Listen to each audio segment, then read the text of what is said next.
Hello everybody and welcome to Parks Bros. It's Drew here. I just rode Fast and Furious Hollywood Drift here at Universal Studios Hollywood for the first time, and I have plenty of thoughts as well as a first reaction, at least in audio form, from my first ride on this beast of a coaster. So let's go back in time just a tiny bit to check out how it all went down. We are officially in technical rehearsal, it seems, as they're bringing out the sign, the crowd getting kind of insane over here. After all this wait, looks like we might be riding Fast and Furious today as they turn the sign. I didn't think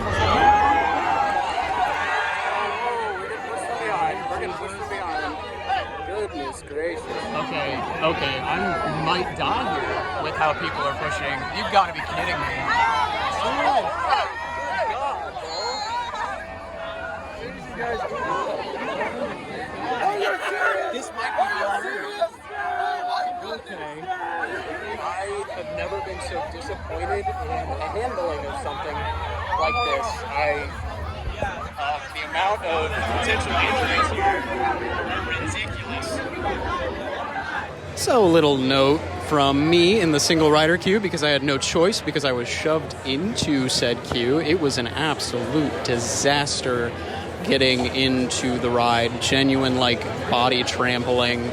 Could have been a real problem, and it might have been behind me. There were quite a few people that were practically knocked over, including myself. I got knocked directly into the technical rehearsal sign, so that was fun. Kept that up as well as myself, thankfully, but I have never been so squished at a park. They should have absolutely set this up as a line properly. I cannot believe they just let everybody rush like that. That's so incredibly dangerous. Outside of that, a couple notes on the queue as I'm walking and looking around. We're directly under the viaduct where the start of the ride is, and there's a cool mural on the right-hand side, as well as a bunch of the movie cars, it seems to be, all at different angles all over the place, as well as in the main queue, it seems like there is a cool workshop. But yeah, in single rider, I'm practically going to take a left turn and head up straight into the station, whereas the main queue, there are plenty of switchbacks, probably well worth over 2 hours of a wait time. Now, the vibes are a lot better in station. I'm probably going to be on the third or fourth train, it seems, in row 2, so I get the charger. It's going to be fun. Yeah, these seats are practically Velocicoasters. I'm excited. This is going to be nuts. I am on the passenger side. Cool mural on the driver's side. As the third train leaves, looks like I'm on number 4. This is going to be nuts. And you're coming with me. First launch. Little bit of air. Oh boy. Oh, the spinning already. Oh, that air time's great. Oh, the spinning is so funky.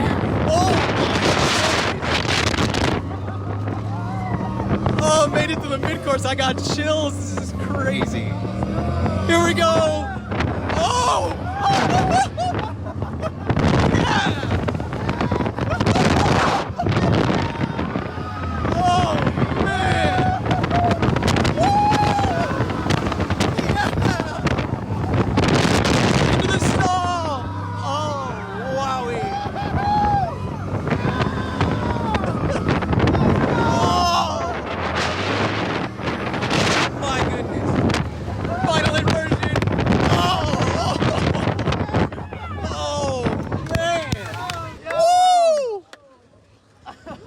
That was absurd. Oh my God.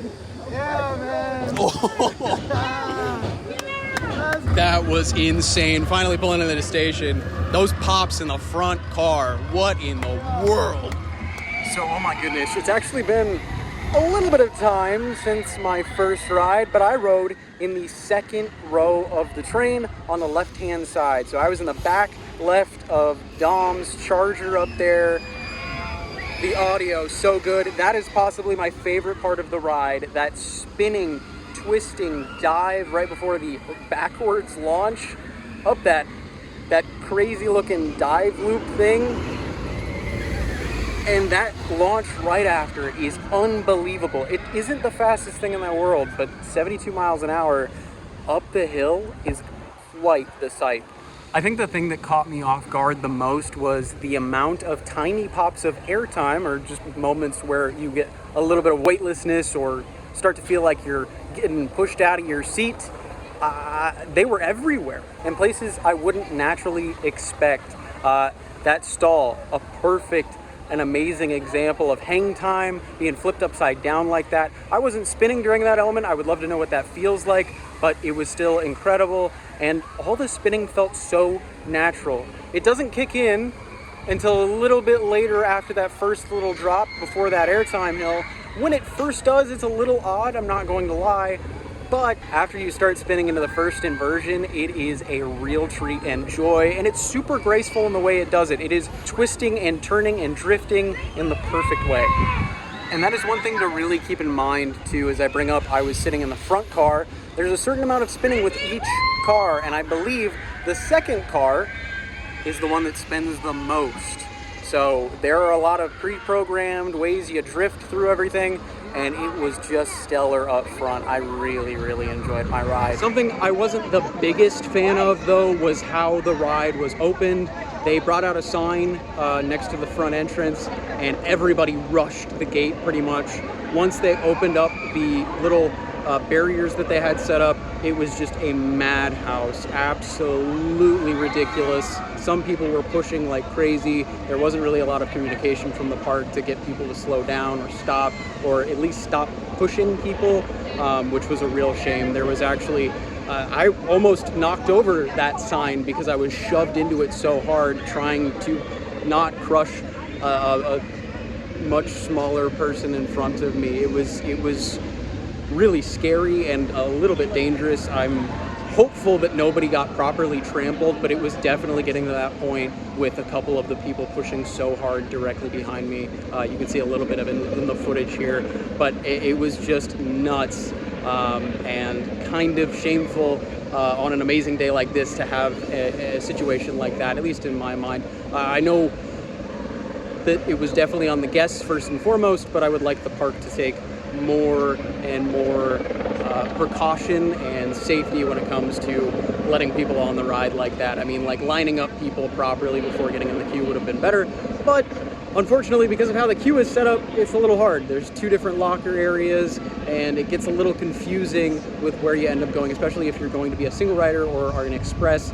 That was a little odd. I got shoved into the single rider, which honestly worked out perfectly for me. My buddy Carter from Jinx Everywhere, he took a 90-minute wait in the regular line, and he hopped in like almost directly behind me, and me on single rider got on the 4th train of the day, which is quite the accomplishment in my mind. So with that one big negative aside, I really, really love this ride. I can't wait to get back on it. It is super, super fun.